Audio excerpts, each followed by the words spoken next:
right, everybody. Thank you so much for joining us for our another session of Akin Developers meeting. We just had a really good 30 minutes of interacting and talking with the participants on the call. And now we're going to do a very quick, I am not going into a lot of details because we could talk about rentals for days. But what I wanted to do is do an overview of the type of rentals and the type of leases. And I'm going to start sharing my screen. And for some reason, I thought we were in October already. It's September 30th. So I would just wanted to kind of, like I said, do a quick overview of the type of tenants that you're going to meet as a landlord. So, the first things first, we have some investors here that are landlord investors, others are flip. So one of the rules from the fortune builders and most investors that are successful, they will tell you it's good to do flips, but you also want to have a portfolio. So there's a point where you want to have some rentals to get that residual income to come in. It helps pay the credit cards, I can tell you that. So just keep that in mind. So you want to find a good location. The cheapest markets that I've found in our area are Baltimore and Hagerstown. If you don't want to deal with Baltimore, you can drive to Hagerstown. It's about 30 minutes outside of Frederick, Maryland. So it is kind of a hike to get there. But it's pretty much the same market in the sense that you can buy really low and you can find a lot of tenants. And the rents are low. Everything is lower market, but you still can make money. So decide where you want to purchase. You need to understand the laws that are governing the area where you are. Finding a good tenant, I'll talk a little bit more about that. You sign the lease. You have different type of lease that you can sign. I will talk about that. You can manage it yourself. You can find a good property management company to do it. And the key thing is to maintain in the property. The one that we have on McCullough that we did the video for the 3-unit, the floors are so bad, like for those of you that have seen the video, that they had support on both sides. So when we're walking in the building, we stay to the right or the left side of the building because the middle, you can't really walk. It's not safe because they never fix leaks. Just the water just ate everything. So it's crucial. You want to maintain your property well. So the lease, basically, we're talking about residential lease. It's a binding contract between a landlord and a tenant. So you have to make sure that everything is spelled out correctly in there. The amount that's due, it's due on the 1st, like depending. Baltimore states that the tenant has until the 10th of the month. Montgomery County says they have to pay by the 5th. So before the landlord can incur fees. So things like that you need to get knowledgeable on. You have to make sure you read those, or your property manager should be able to explain these things to you. It also should have the dispute resolution. Even if you download this document online, you can go on the state of Maryland. You can go on the Maryland Real Estate Commission. They do have the forms for free. Virginia also has the form for free, and you can find them for DC as well. So you do have general leases, but you do have leases specific to the states. I do want to say DC is a tenant favorable state. So when you go to DC, be mindful because the tenant is like a king over there. So it takes a lot to take a tenant out of a house in DC. So your screening has to be impeccable. Maryland, they will work with you. Virginia also is like in between, depending on the circumstances. So, and you would have also your option to renew the lease. If you're just renewing a lease, you don't have to do the full document. You can just have one page and an addendum for that. The type of leases, you have the fixed term. So, that's your 1-year leases that you renew, 2-year leases. When I help tenants, sometimes we do 2-year leases with the landlords because you can negotiate. So like for 2 years, my tenant will know that their rent will not increase. And also the landlord knows that for 2 years, they have somebody in the house. So it's a win-win for everybody. But I'm able to also negotiate like $100 or $50 less for the price of the house because it's a longer term lease. So keep that in mind. Periodic tenancies would be more like my tenant in Baltimore. Baltimore, I've learned that it's better if you're not sure about the person, you do month-to-month leases. If for the in 6 months they have paid in time, then you do a 6 months lease. And if they've paid 6 months in time, then you can do a 1-year lease. You have to do it in increments. You have to be very mindful when you're in Baltimore and places where you're giving out a lease to somebody for a very, very low price. And when I'm talking about low prices, anything that $950 or below, or even in some places $1,200, you want to be mindful of how you set up that lease. Boarding houses are, there are a few. There's a guy we met, and I'm going to tell his story when I get to boarding houses. It's interesting. It's the ones where they rent a space and everything is provided for them, their allowances, their food, and they have their money also. And of course, you have the room tenancies as well, which are the short terms. And then you have service tenancies, which, as you know, it's more between a landlord and an employer, things like that, which we're not really going to address. So the parties on lease should be the landlord, the tenants, sub-landlord, meaning, let's say, there's an example of sub-landlord, what we call the rental arbitrage. And I'm going to explain that in a little bit. It's when you as an LLC or as an investor come in to rent a house from someone, and then you turn around and rent it as an Airbnb or things like that. So you become a sub-landlord, or you rent it to somebody else. Or a subtenant is also somebody who's leasing under a tenant who was there, but that's not, maybe they have to travel for work, or maybe they just trying to get somebody in there while they can figure out where they need to go. Tenant screening, very important. So it's a must, of course, to run the credit. You want to make sure you call the previous owner to verify. You have to call the employer. I usually call and say, hey, so-and-so, give me your number. Can you verify how much income they make? I never give them the number. They have to give me the number. It has to match. And I have to know that this is a legitimate person.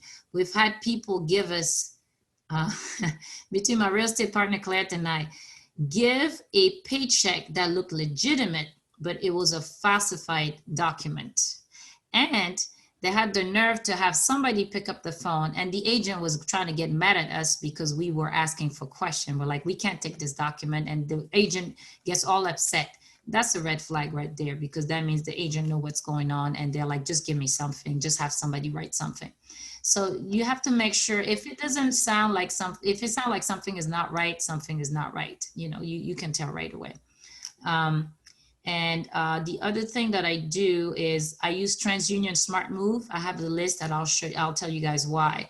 And I require bank statements. I require 2 months of bank statements, because the bank statement should show me that the income that they say they're receiving and the paycheck are showing should be showing somewhere on the bank statement.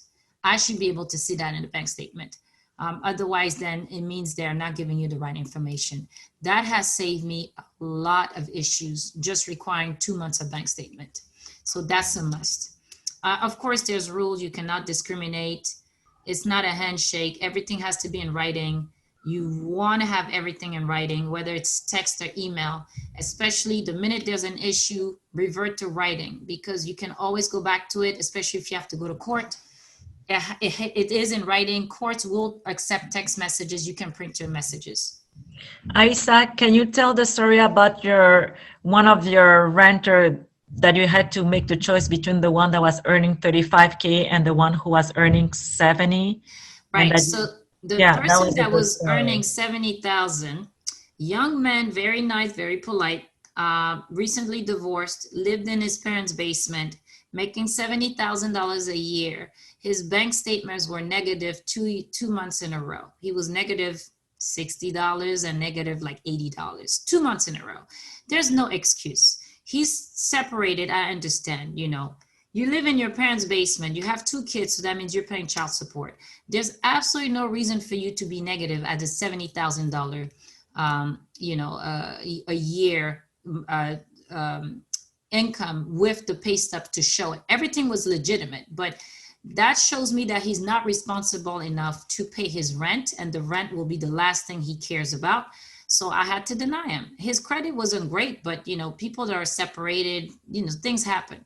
I have another client who was making 300,000. His credit was horrible, but because he went through a foreclosure and a divorce, fantastic tenant. I checked, everything was fine. His bank account was positive, no issue. So it is very, very important to have that. Don't forget to check references. And I'm talking about work references. You know, friends and family will always vouch for people. So you got to talk to other people. And Tell about the 35K, because you went, instead of taking the one who was 70K, you chose the 35K gentleman. it was actually, it was a little bit more.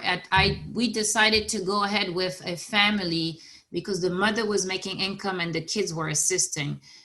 So they were much more responsible. So it was more, they were, I guess you're trying to ask me about the one in Baltimore. That's not making a lot of money. Okay, that's what I'm trying. Okay, Yes. so that's the one. I have a tenant. He's making just enough money, but he showed me his account. His account was never negative.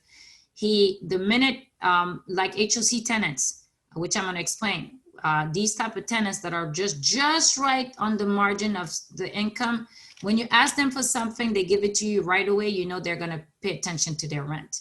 If you ask them something and they give you excuses and they take their time forever before they give you things, move on. Don't waste your time. Because again, they're going to call you every day, every last day of the month telling you this and that happened and they couldn't pay your rent. So that's another way to avoid having people that don't pay rent well. Next, the type of tenants, the professional person, people that are working, paying rent themselves. You have the students that could have somebody paying for them and they are maybe supplementing or the government is assisting. Social security tenants, or, housing assistant tenants, Section 8s, family members. You have a tenancy agreement for insurance purpose. So sometimes you have you like one of the our rental that we purchased, the family member was the owner, so he was renting the upstairs and he had his brother in the basement. So that happens. And the sublet is when, again, you're subleasing, so somebody has the rent, but they're subletting it to somebody else. I stay away from those, and I don't let any of my tenants sublease. It's too much of a headache, especially now with COVID. You don't even want to open that can of worm. Just let them come out, tell them, if you can't pay the rent or you don't want to stay here, just give me the apartment back and just move on. You have to understand your responsibilities as an owner. You have to make sure you provide a place that's, safe, no pests, make sure there's no leaks, because you're going to hurt yourself more than you hurt the tenant. If you don't take care of leaks, you don't take care of electricities, make sure all the, in Montgomery County, in a single family house or a townhouse, it is the tenant's responsibility to clean the gutters. But if they don't do it and you see that it's an issue, go ahead and take care of what you need to take care of, because it's your investment. You want to protect it. You want to make sure you take care of, Baltimore has a lot of lead, so you have to get the certification. Asbestos is on some of these old pipes that were wrapped in that white fabric. You gotta, all that, you have to contain it. So lead, you paint over it. Asbestos, you wrap above it so it doesn't flake out. You have to have your alarms, your one CO2, carbon monoxide on each level, regular smoke detectors in each room, each level as well. And now it's the 10-year sealed battery, so which is even better. You put the date on it, you move on 10 years, you're done. Your tenant, I have an addendum I put in on my leases, and I tell them they're responsible for the house. They cannot let anybody who's not licensed fix the house. If they do that, they're responsible for it. Any damages will come to them. So I add an additional addendum to the lease just to protect myself. They have to take care of your house. They have to not promote anything unhealthy. You don't want them to come and cook meth in your house either, things like that. And you want to make sure they replace the filters in the furnace. So Section 8. So Section 8 or voucher, these are government assistance. I've helped a lot of Section 8 people rent, and the way I do it, and all the ones that I've helped have been great tenants. They go there for a long time and no issue. And the way I do that is, like I said, They come to me and I speak to them. Okay, what are you trying to do? What do you need? How long are you trying to stay in the program? What do you do for a living? There's a few type of Section 8 tenants. They're the one that are completely 100% assistant. There's some that are partial assistants and some that are there temporarily. The one that are 100% are not necessarily bad. I know one lady, she actually started investing into the house, putting hardwood floors, granite counters. That's the fantastic unicorn client, tenant from Section 8 you want to have, because she started beautifying the property because she doesn't pay anything and she's always shopping at Coach. So she's like, let me put hardwood floors. So you want a tenant like that. That they don't happen a lot. So don't think that Section 8 tenants are bad tenants. The others might be bad. So, when you get a weird feeling, you have the right to go and say, hey, let me swing by your house and I'll bring you the application. You go to see where they live and you see how they live. You can do that as well. The second ones are the ones that are partial. So these are the ones that are working. So Section 8 supplements. Some of these people usually who had long jobs, like they've been working for a long time, and they're not the one that are like coming from job to job. They will take care of your property. They're more stable. The one that like job hopping, every 6 months to a year, they have a new job. They're not responsible. Be very mindful. I would stay away from them. They're not responsible. And then you have the third one that are temporary. They're there because they need help. And they tell you, I don't want to be like this forever. I'm doing this temporarily so I can get situated to move on. I love these people because they're going to make sure that they take care of things because they're responsible. So that's how I do my Section 8 people. So, there are very good Section 8 tenants. So it's not everybody who's terrible. So Section 8 will look at the fair market. You might list your property. What you do with Section 8 is you list your property at the highest number possible and you let them bring it down because you want to cover as much as your basic rent, especially when it's being supplemented by the tenant, so that even if the tenant doesn't pay, you know that your rent and your mortgage and your HOA or whatever is covered, and whatever you get from the tenant is bonus. That's the way you want to set yourself. So they will give you direct deposit. They look at the fair market. I've negotiated that before with the person that negotiates the rent. The tenant might have a portion, and they always, if they get qualified for like say 2,000, you have to understand that 200 of the 2,000 is always put aside for utilities. They always put $200 aside for utilities. So even if you see 2,000, that doesn't mean that's the 2,000 that's what's allowed for them. And they recently changed in Maryland per zip code now. It's not per family, per zip code and household size. They will give a top price that they will allow for that. So they try to make things a little bit easier, and they do want Section 8 tenants to be in expensive areas to mix the kids. So Clarksburg has more money than Germantown, and of course Potomac has more money, but finding these rentals are impossible there. And this is kind of like what they have to go through in order to be accepted in the program. As a landlord, you have to be registered, you have to submit your direct deposit, and they will pay you by the end of the month on the dot. A few days before the end of the month, you will get your money every single time. So it's a good program. You can do a whole building of Section 8. If you have like a small building, your money will come in. Just take care of your tenants. So these are some of the responsibilities that they want you to have. Okay. And you have the right to renegotiate the rent, but they have guidelines you have to follow. So the group homes are room and boarding.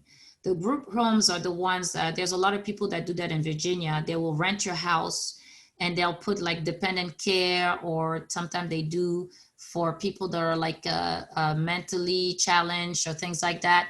So the county or the state will send it to them. They don't get to choose who they want. So sometimes the neighbors don't like it, and some landlords that have had bad experience won't like it. Because if the person that they have is a mentally unstable person and they become violent, the caregiver cannot touch them. They have to call the police, and the police has to subdue them. So you can see some neighbors, they don't want to see that. So be mindful if somebody approaches you because they want to have a group home, and you have to find out, is it an elderly? Is it a mentally thing? Which they can't kind of tell you too much. They can only tell you that it's like for the government, like or a state facility. Just be mindful because sometimes it becomes an issue and you can't just kick them out that easily either. because the county will or state will require that you allow the state or the county to move these people into another house before you kick them out of the house. The room rentals is the same ones. You rent the room, but you have to provide electricity. All utilities are included. Sometimes the Wi-Fi you will include, and they pay the rent. A lot of people do that in Baltimore, and they make a ton of money. They rent every single room in Baltimore, and they make a killing. They make even more than just renting the whole house. So it's a full-time job. So if you have time to do it, you can do it. Boarding houses. We met this guy who had 3 boarding houses, and he kind of fell into it by accident. Basically what he did is for the people that are like mentally challenged, but they're still functional, high functional, mentally people, mentally challenged people. And I hope I'm saying this properly. I'm not sure the exact terminology. I don't want to offend anybody. But what they do basically is the state, you create your facility and you say, this is a facility, you provide them with room. They had 2 bedrooms, 2 beds per room with like a little separation that they put. Literally you give them room. So you put 2 women here, 2 men there, and you have the bathroom. You need to have like 1 or 2 functioning bathrooms, storage utility. They do not cook, you cook. So this guy had his sister come every day to cook dinner for 2 houses. And the state pays him, and then he gives them their allowances. So he's making sure that he's always going to get his money. And then that takes care of all of the fees that he needs to take care for them. And he pays all the electricity. He gives them 1 TV. And, like I said, everything is covered. And he gives them their money from the state. So again, that takes a lot of time. And he was trying to sell it because he's tired of doing it. So he was so burned out. That was the term. Burned out because he had 2 houses, and he had how many people? 6 or 7 people per houses. It's a like full-time job. Yes, more than full-time. It's like a 24-hour thing because they're not able, like you have to tell them to go shower. You have to be on top of things. You have to tell them like, go do the laundry, or he was doing it for them. It was just, so I think if you want to go in that type of business, because it is a business, if you have an operator doing it for you, like you hire someone or a team that can do it, then yes, it will be.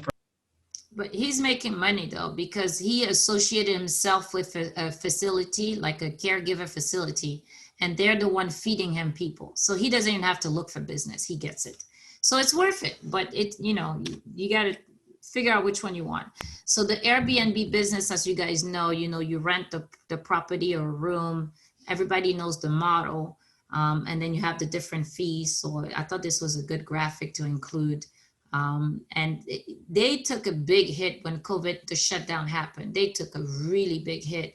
They're starting to recover now, but I know somebody, he pretty much told me his income stopped the minute we had the stay-at-home order. And he started, now he's renting for like a whole year. He can't do Airbnb on 3 of his properties he had to rent because he's not making money because of COVID. And this is kind of like, just an understanding of what brings people to do the Airbnb.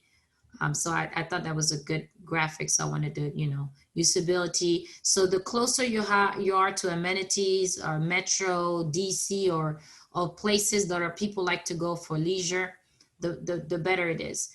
Just as a general rule for rental, the closer you are to transportation, doesn't matter what type of rental you're doing, you will always lease it faster than a regular one. So the rental arbitrage I was telling you about is people, basically what they do is they do a 1-year lease or 2-year lease. They do it in apartment complexes. They do it in townhouses. They don't do it in condos because condos has too many restrictions, but you'll do it apartment complexes, townhouses, single families. And they're very successful. I know a guy, he's done so many that I think it's like 3 or 4 that he's renting in an apartment complex. They love him.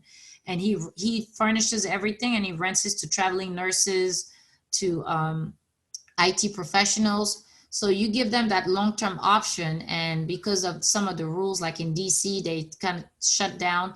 So they cannot, you're still allowed to do month to month. So the way to go around the Airbnb rules that they installed in Maryland and DC, you tell people it's a 60-day lease. So they come in, like traveling nurses will come, and the company pays everything for them. So they love it. So they come in, it's furnished for 2 months. They can bring their furniture, their clothes. I have a family member, every week he has to bring his stuff back. And he said it was such a hassle. He would love to have like this permanent apartment where he can actually leave his clothes, toothbrushes, and not have to carry everything out every week. So, and that's what they do. So the rental arbitrage, they rent from these people, they furnish it, and then they advertise it and have somebody else come in. So, and they make a lot of money. Some people make over 100,000.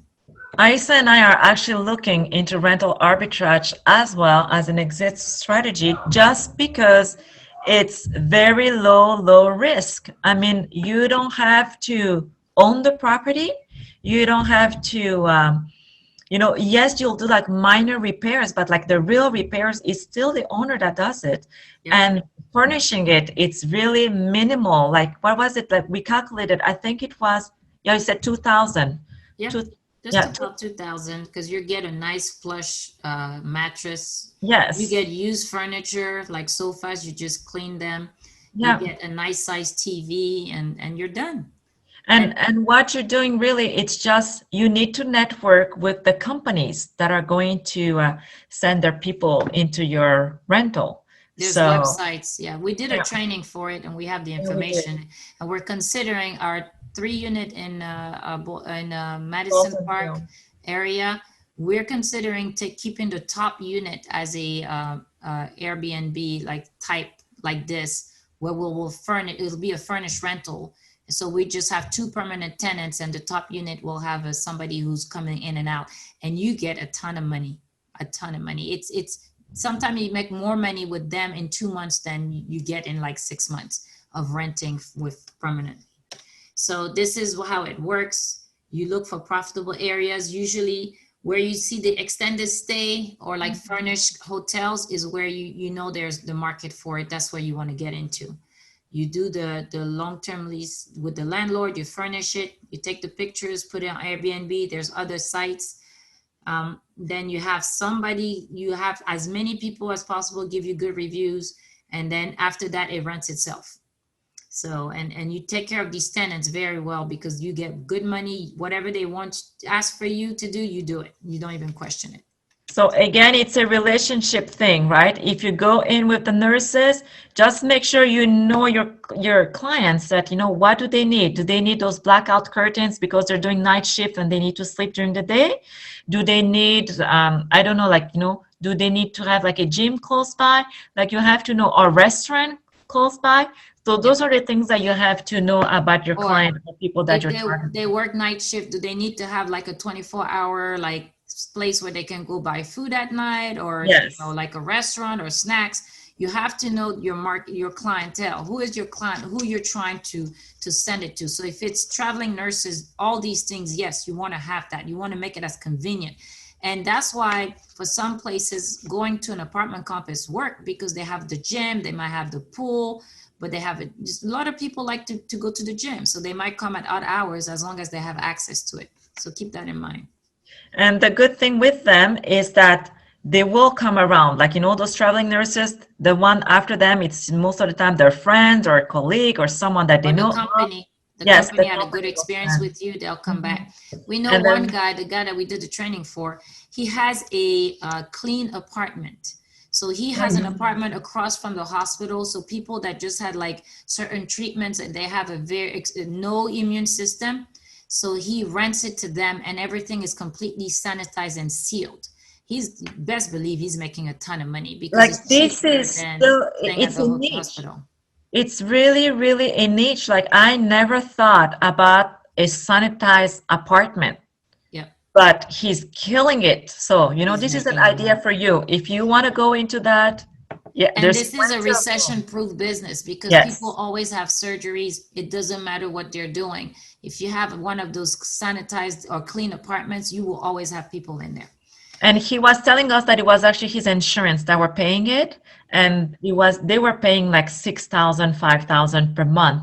An apartment that was just like a regular $1,200 per month. But because it was sanitized and so specialized, he could make really big money. Yes, I'm telling you, like you make money in 6 months. That's not even close to the rest that you're doing. You know, you might want to kick out the other tenants, be like, you got to go. Anyways, so I do want to address a little bit the common issues with the, you know, problem, the rent unpaid, utilities.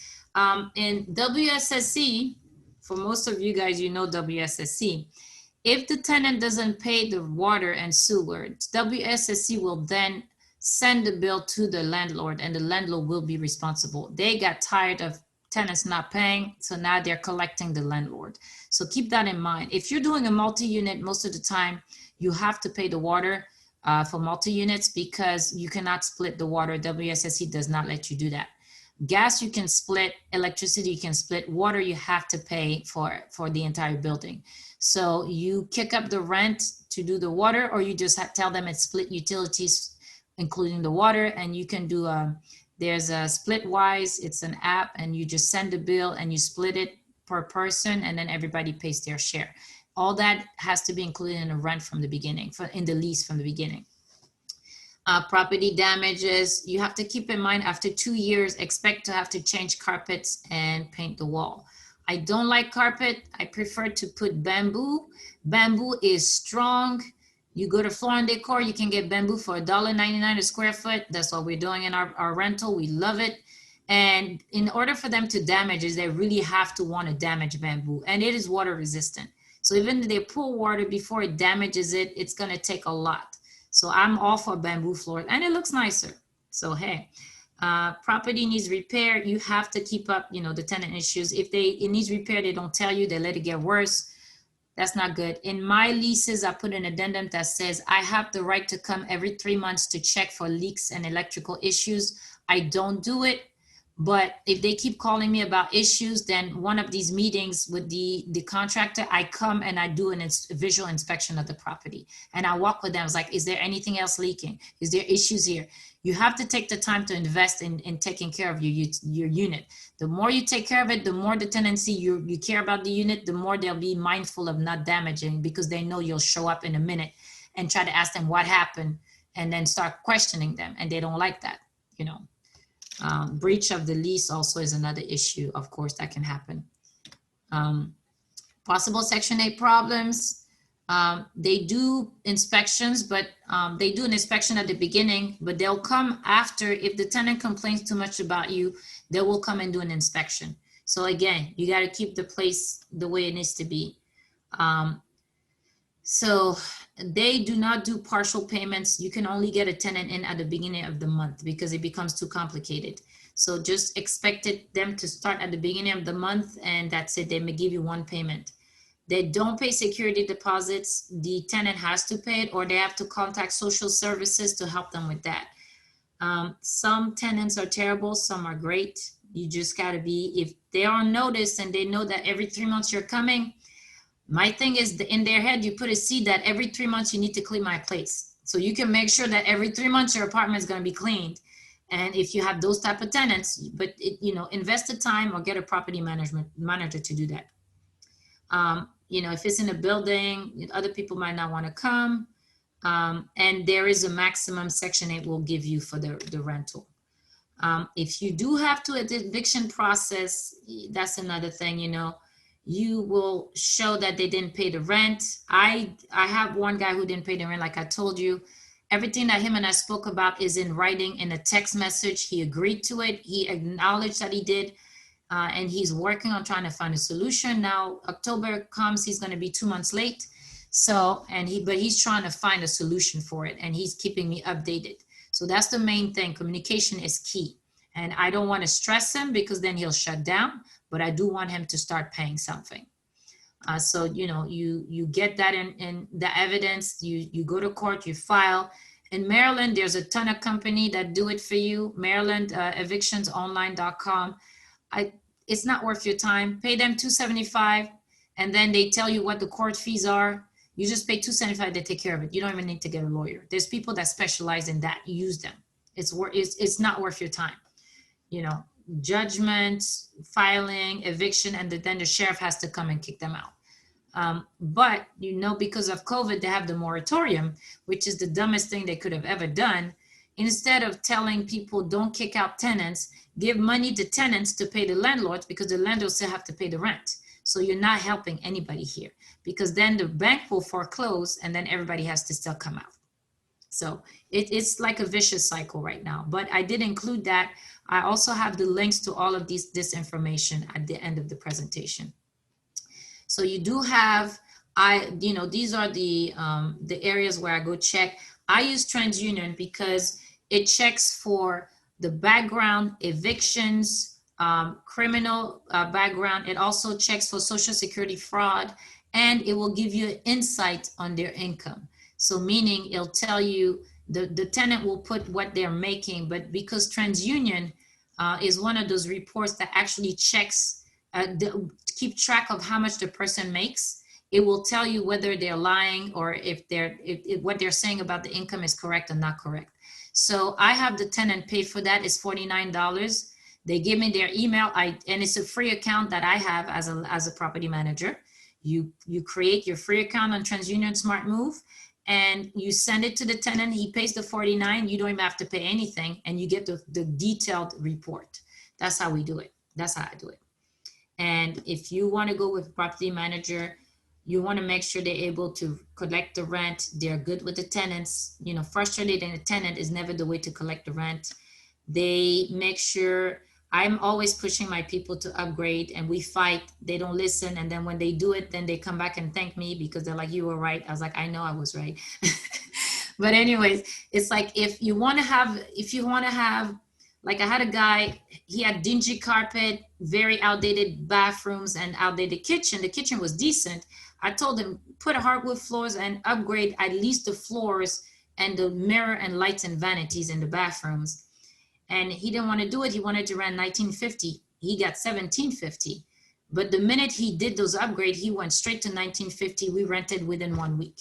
So if you want money, you have to spend the money. That's, it's the same rule. You do have also the option to get landlord insurance. It will be more money, but that's an option as a landlord for the loss of rent, anything that's additional to the regular house insurance. And if you are a landlord and you're trying to get home insurance, they will, I manage a house in DC, the owner is overseas. So the insurance company told him he had to get a property manager because he does not live in the US anymore. So things like that, you got to consider. Like if you're like have a property outside of state, you might have to get a property manager because you don't have a choice. And that cannot be just like a family member. You have to get an actual family, property manager, or some of them require it for the type of coverage that you have.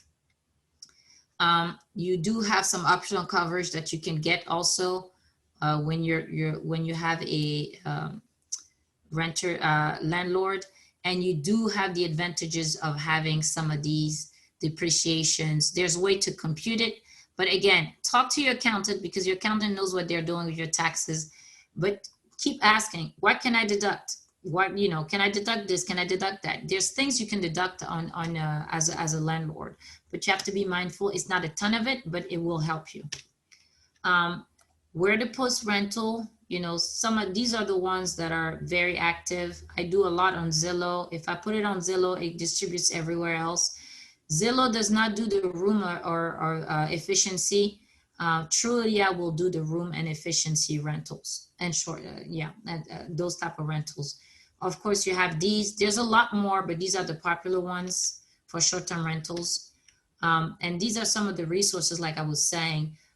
You do have here, Maryland, about what's going on with if you're a landlord right now not receiving rent, this is what's going on here. This is the DC government page. This is the Virginia government page. You can go and see. And then, these are some of the side Hustle Nation. They talk about the rental arbitrage. You can read more about it here.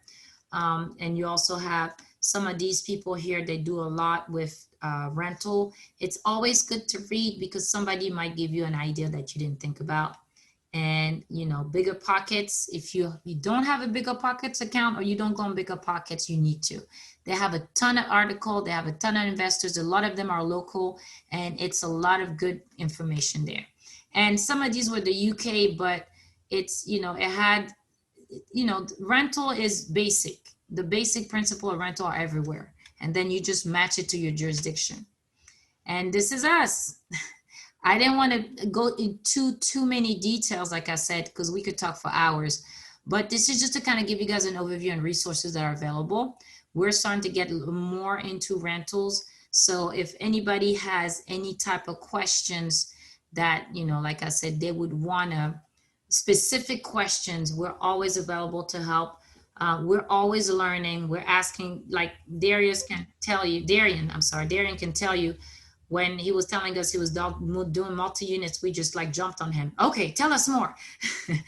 Because it's like we're doing some, but he had more experience than us. So we're always going to start asking other people and exchange. You got to network. You got to keep asking. Somebody will teach you something that you don't know about. So I leave it open to questions, to anybody that would have questions.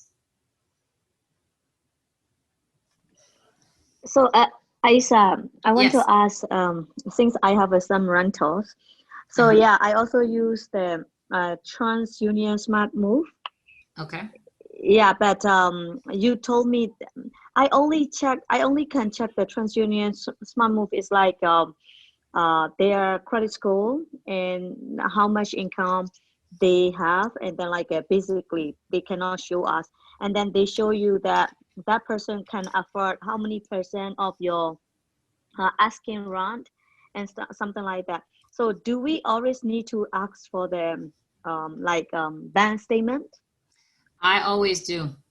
Every single time. And I tell them, this is what I tell them. I was like, I'm asking you just like if you were buying a house. I need 2 months of pay stubs, 2 months of bank statements, and you need to fill out the full application, and I run your credit.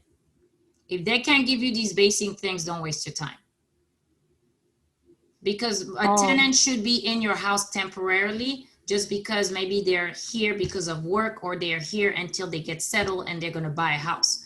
You know, I would love to have a 10-year tenant, but if that's the type of tenant and they just have a certain pattern, you want people that have, I'm not saying I want them out, but I want people that are trying to better their situation. If it's people that are just, they don't care about stuff, that's a red flag. You want somebody that's just trying to do stuff and improve themselves. You know, you have to get that vibe from them. If they look like they don't care and whatever it is whatever it is, it's, you got to be very mindful of those type of tenants. Okay, so like you also asked their previous employee. In the regular form I use, because I'm an agent too, I use the regular Maryland, DC, or Virginia standard form, and they have to show for any jobs there have been less than 1 year, they have to show the previous jobs. So you can go up to 5 years if you want, but at least they have to show the last 2 or 3 years where they've worked. Oh, okay. But for me, I'm a very flexible. If the person is working for the government job, I only ask them to show the government ID, but I don't check the background check. No, So I have to be let very me tell you, strict. you can have somebody who's making $500,000, $100,000 a year. They come in, they don't pay, they're not like that guy that's 70,000 unresponsible, and his credit kind of showed a little bit of it because it was starting to hit. You can never trust somebody just because they tell you something. You have to see it as well. You got to. You work for the government, great, but that doesn't mean you're a responsible person, and that doesn't mean I can't check. You know, is it just started working there? Where were you before? Is there a pattern of like working 3 months, 6 months? I got to know more about what you're doing. And government employees sometimes, when the shutdown happened a couple years ago, and they were furloughed, they were the ones that lived paycheck to paycheck were freaking out. Yep. Yeah. So you got to be careful with that. That some of them, even though they may be a government employee and they're tenured and right, it seems like it's a cushy job, it doesn't mean they're financially secure in what they have. Yep. A lot. Well, thank you so much for your guys' show. Yeah, I'm a very flexible and I don't do it. Well, a lot of people live paycheck to paycheck more than you think. So, you know, you got to be very mindful of that. Not everybody has a ton of savings, which is okay. You know, my savings, I've struggled time to time, you know, but just to say, it's like but you want to make sure your rent is not the last thing on their mind. It has to be part of the things they have to pay. I see. And then I want to ask that when we do the rental, right, rental agreement, do you hire or do you ask the lawyer to review that contract, or No, how do you do that? like I said, I use the standard Maryland forms or DC or Virginia forms, and they're available. Anybody can download them. You have the regular Maryland lease agreement. Montgomery County has like an extra page that you have to fill out, which is the rental summary. So wherever you are, just look for the forms. The regular state forms are available. They were already reviewed by lawyers. You can just cross out the sections you don't want, have everybody initial it. And I always add an addendum to all of the things that I do. I'm going to show you what it looks like. My one-page addendum that I add in the end. And it just tells them it's very clear. You will abide by the rules. You're not going to mess up my apartment. You're not going to ask your cousin who's going to come and super plaster the walls. We're not doing that. It's very, very, you know, I'm big on that, and I make them understand. You need something, call me. That's what I'm here for. You know, just don't go in there and try to add stuff that don't need to be there. Okay. So like, do you, how many pages is it? Some of the, you know, standard form are very thick, right? It depends on the state. I can't answer that question. Depending on where you are, you go look at the forms. I have them. I'm more than happy to share them with you. You can definitely email me. I'll send them over. I see. Because like, according to my experiences, I don't use that form, but like, you know, I got a form structure from the like, because I used to live in I used to rent the house, right, before I got a house. And then I used the previous like a 10 landlord. I asked my ex-landlord that whether I already purchased the house, and then I would like to use that form that you are using. And then he gave it to me. I used that form, and then one day I rented to my house to the police. And he is trying to look for the loophole, and he take me to the court. This is what we call professional tenants. A professional tenant will try to take any advantage they can to try to get out of the lease because something happened, or you know, something is going on and they just don't want to pay rent, or they can't pay rent. So you got to be mindful of these people. Again, if you use the form that somebody else has used, that doesn't mean that was the correct form and that you didn't miss some elements. You're not an agent. So for me as an agent, I have to be very careful. Everything I do I have to double check, because they can take me to the commission. They can be on me for things. So like I said, if you want to send it to me, we can look at it together, but I really couldn't answer that until I see it in person. Okay, got you. Because like these days I'm so mindful when I rent the, you know, properties. Yeah. Now I can give you the forms for the states, and then you could start using, no problem. And then I have another question that like a rental arbitrage, right? That one is like if you want to like rent your house like a short-term lease, like a 3 to 5 months. Where do you advertise? You have to go out and network with the people, or just like a website that you have to advertise? I put some sites here, and there's more, and I have a list of the websites you can go on. I'm not gonna promise I'm gonna get it done this week, but I'm gonna promise that I will have that information. I will add it to the presentation and upload it. But there's a few websites where it's like home away, but there's like some professional sites, like companies, that's all they do, connect landlords to professional people. You can advertise on those boards as well, not just Airbnb. And that's all they specialize in. They will help you get connected, and that's where you would start to put, you know, your listings, and you would ask for reviews on those on those sites. Okay. I see. Thank you so much. And then where can we get all these recording and slide? Where can we look at it? It's in the email. It's on the YouTube channel. I'm going to resend it again. But if you go back to the email that I sent, we have the YouTube link. Please subscribe to our main channel. We're trying to become an official channel, so we need people to subscribe. And Okay. we have the recordings there. So we are loading them as fast as the kids that we exploit can fit them together and put them on the website. Because All we right. use our kids. So we just stress them, get the video already. So you will, all of them, the one from 2 weeks ago is up, and we're gonna have this one up probably by next week it'll be up. Okay. Thank you so much for your You're information sharing. welcome. Mhm. Darian, did you have a question for us? I guess not. Okay, let me show you guys what I was referring. You see this form, right? This is zip forms. This is the form that we use in order to do all our I'll go back to them to the transactions. Let me go back to my transactions. So so the agents in here, they know this. Yeah, hang on a second. Right here. So this is where I have all my, my things. So this is one of my rentals that I manage. So I'm going to come in here and I'm going to show you the addendum. I've shared this with other people. So my addendum is not a small addendum, as you can see. So I have the community rules. You got to abide by the rules. Anything I can put in here that's going to help me kick you out, I will put it in here. No smoking. The parking is, we're not responsible for towing from you or anybody else. I had to add that for somebody else. Safety, you're going to get renter's insurance. If you don't have it, that's on you. It's put here. You have to agree to let me approve the servicing before you send somebody to touch anything. And it's in all caps. You're gonna maintain it in a good manner, no insects. The common area is not for storage. People do weird stuff. They will put stuff for storage. Deck, parking spaces is not storage. Store in the designated storage areas.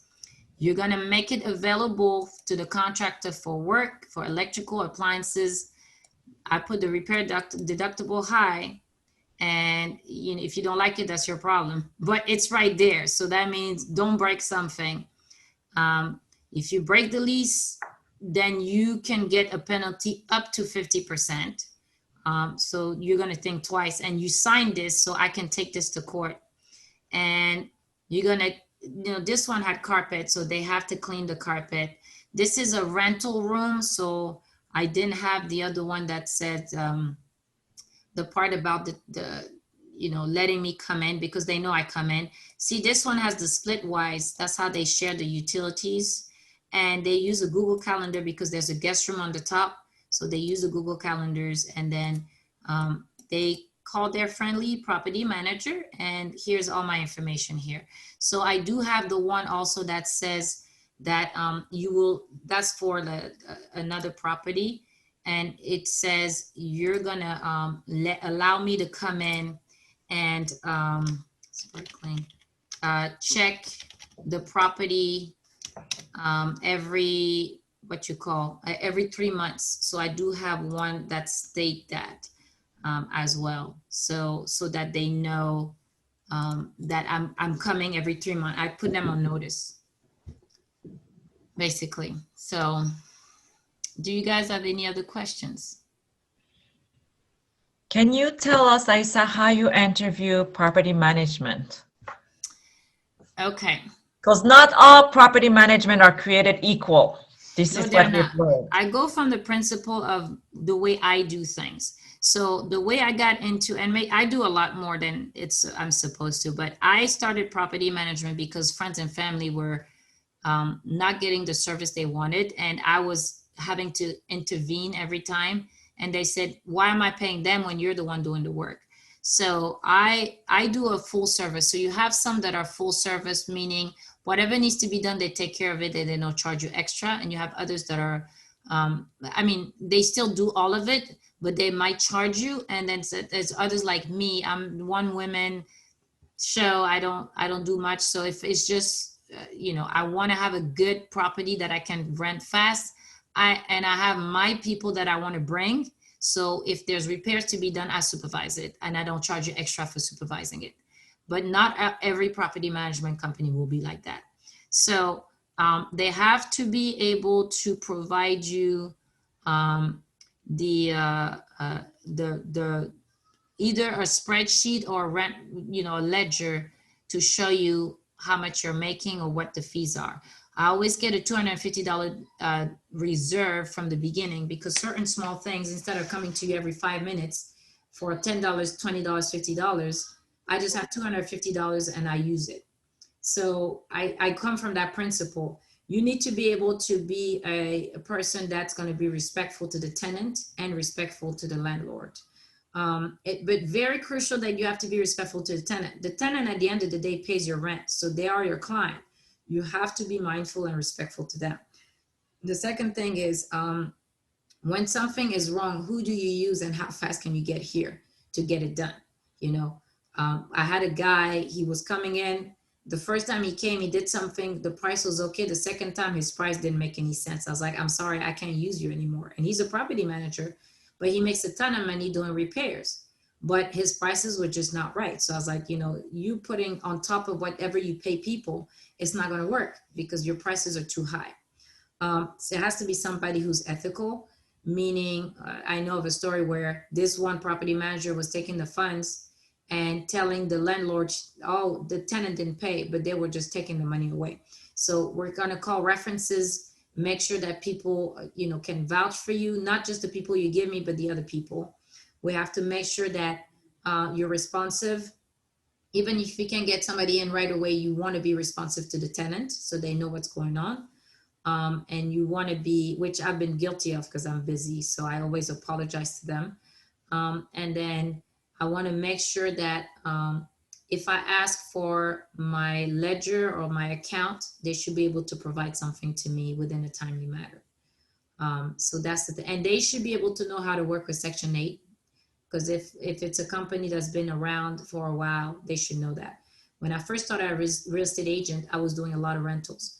And a lot of people don't understand that as an agent, when you start, you have to be humble. Rentals taught me a lot because it's the same paperwork, it's the same process. It's just, it's no money, but you're learning everything. You're doing as much work, but you're not getting paid as much. So by the time I started to have buyers and sellers, I already knew the process. It was very easy for me. So going into property management was a breeze. So you have to understand that process. You have to understand how that works. You have to understand it on both sides, the landlord and the tenant side. And when you're talking, the property manager should be empathetic enough to understand that there's always two sides. You're going to be the neutral party. Of course, you're protecting your client's interest, the owner. But I always tell the tenant, let me negotiate on your behalf with the landlord. That way they're like, oh, she's on my side. So you ask them for the moon and the stars, they run and they try to give you the moon and the stars. And you get really happy tenants. And they're like, okay, let me just ask her because I know she fought for me. One of my tenants, we had mold in the house and we had to investigate to figure out where it was coming from. And she's like, you helped so much during this process. We want you to be our agent to purchase a house. And I helped them with the purchase of their house and they're all happy and we stay in touch. So it's like, I don't do that just to get business, but I tell them, I treat you the way I want to be treated. And, you should think about it. It's their house. If you were a tenant, how would you want to be there? So if the property manager cannot come with that attitude, you have to be mindful because you're going to turn off your tenants and you don't want that. At the end of the day, you want a happy tenant because a happy tenant will pay your mortgage and they will not move unless they have to. So that's the way I look at property managers. And so, bottom line is you really have to interview your property management. There's a lot of them, especially in Baltimore. There's tons of them. So take time to interview them, to meet with them, to see what is their process. Have your question prepared. Get to see the documents, get to see, how they treat, like I say saying, how they treat their tenants. You want your tenants to be treated respectfully so that they're happy and that, they take care of your investment. So it's very, very crucial because if you don't have a good property management, then your whole rental gets to be a nightmare very, very fast. Or you'll have somebody like I've known that I take over. My brother had a property manager. They put their family member in there. And what they would do is every month they're like, oh, they can't pay rent. And they make him pay $275 to go to court. And then once the eviction process is started, then suddenly they start giving a little bit of money. And then they never paid the full rent, just enough to stop the process. And they would repeat it every month. So the property manager was getting paid $275 every month because they were just playing a game.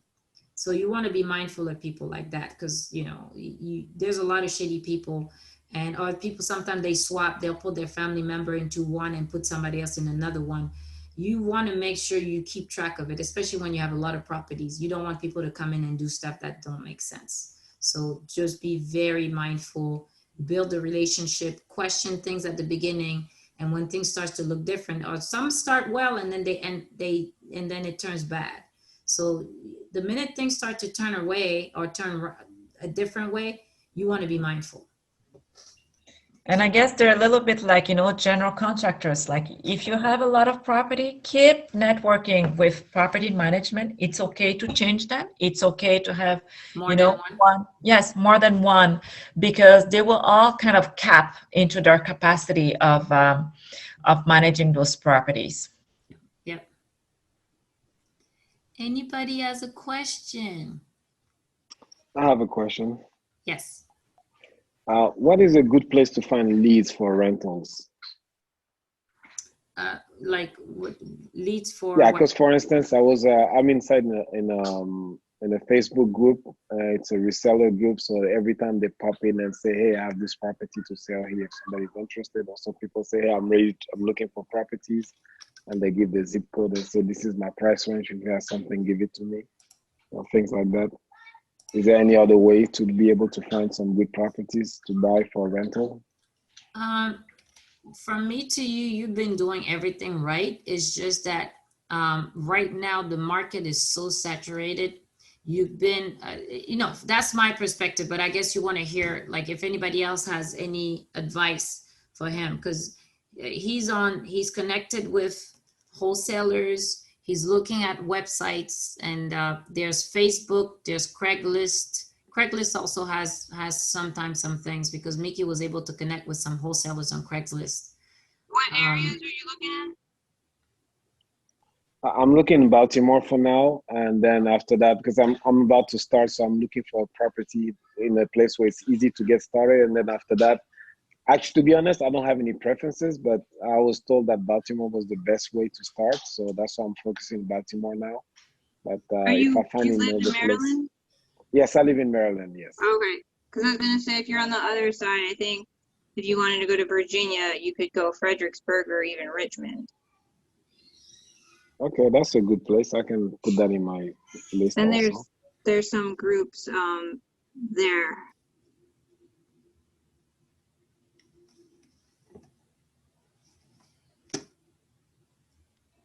And don't forget Hagerstown too. Hagerstown has a big market there too, if you don't mind to drive, just like Richmond, if you don't mind to drive. Hi, my name is Peter Gay. This is my first time. Hi, Peter. I've been with Fortune Builders since 2017, and I'm predominantly a buy and hold investor. And I'm curious, I actually have a couple properties in the Baltimore area, but I was interested in Hagerstown. Do you manage properties in Hagerstown, Aisa, or anyone on the line? I am not trying to manage any more properties. Well, really, I'm more curious if you are familiar with the market there from a boots on the ground perspective. No, because I've been concentrating on Baltimore, because Baltimore is it's been kind of like the one that I've been focusing on. But I have the guy that was here, Bill Kenny, 2 weeks ago, the agent. He's an agent and investor with Keller Williams. That's his market. I can definitely connect you with him. So email me directly, and I will connect you with Bill. And that's all he does. He does multifamilies, he does single family, he does flips, and he does rentals. And he has a few that he actually, I think, had one on his website he was showing us. It's a rental that he's trying to sell as well. Okay. All right. Well, one question then to ask you about Baltimore City. Do you know if the rent freeze moratorium is over yet, or any updates on It's that? for Maryland. It's not just Baltimore. It's until January 31st, 2021. So, I think Baltimore City, the city council themselves passed their own law about rent freezes. So you're saying there's one for the whole state of Maryland as well? Yes, ma'am. If the Governor Hogan has one that he put for the whole state of Maryland. Okay. Moratorium. All right. And Yeah, I was familiar with the one link. Baltimore. Yeah, Baltimore City did one to tack on to Hogan's, but I didn't realize there's one statewide. Okay. Yeah, no, it's a statewide one, so they're not gonna let people get evicted until the end of the year, until next year. No, a rent free, meaning you. Oh, I'm sorry. I see.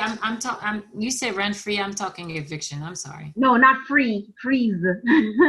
Oh, the Right. rent increase freezes. Is that what Yes. you're talking about? Yes. Oh, well, I got conflicting information on that because I saw a post again on the website, and I'm going to look for it, where they said that you cannot increase it more than 2%, 2 point something percent. And every year there's a different number because they look at the statistics of the income and what the economy is doing. So it's usually between 2 and 3% per year that you increase it. But they had said that you could not increase it more than 2% during COVID times. So I did not read up on Baltimore itself to see what the increase was. If you have the information, please share it with the group, or I can go and look for it and I can send it to you.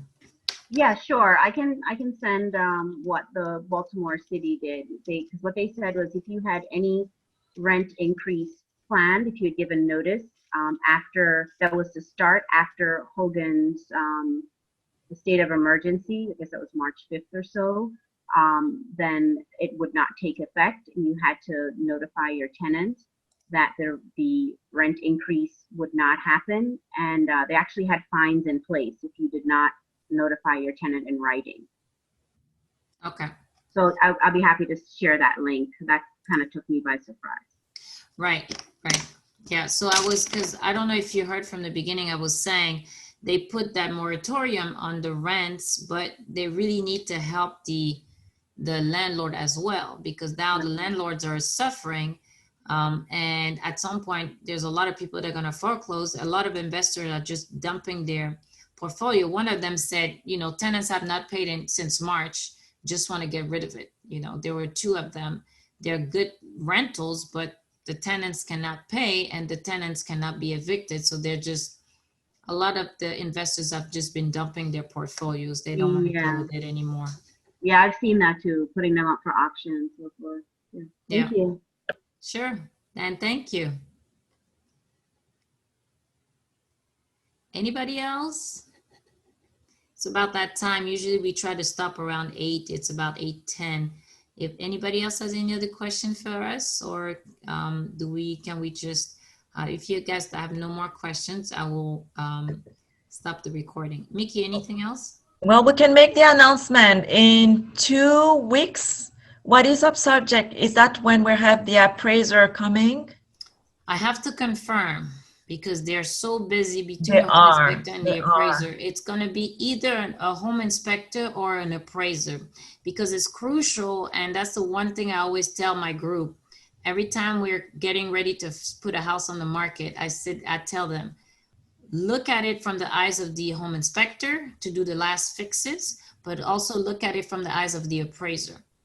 So one house, we added a fence and we finished the garage, and that's how we were able to get a lot more money for our property. So it's very important for an investor to understand the buyer's side and everything that comes with the buyer. So in 2 weeks, you don't want to miss that meeting.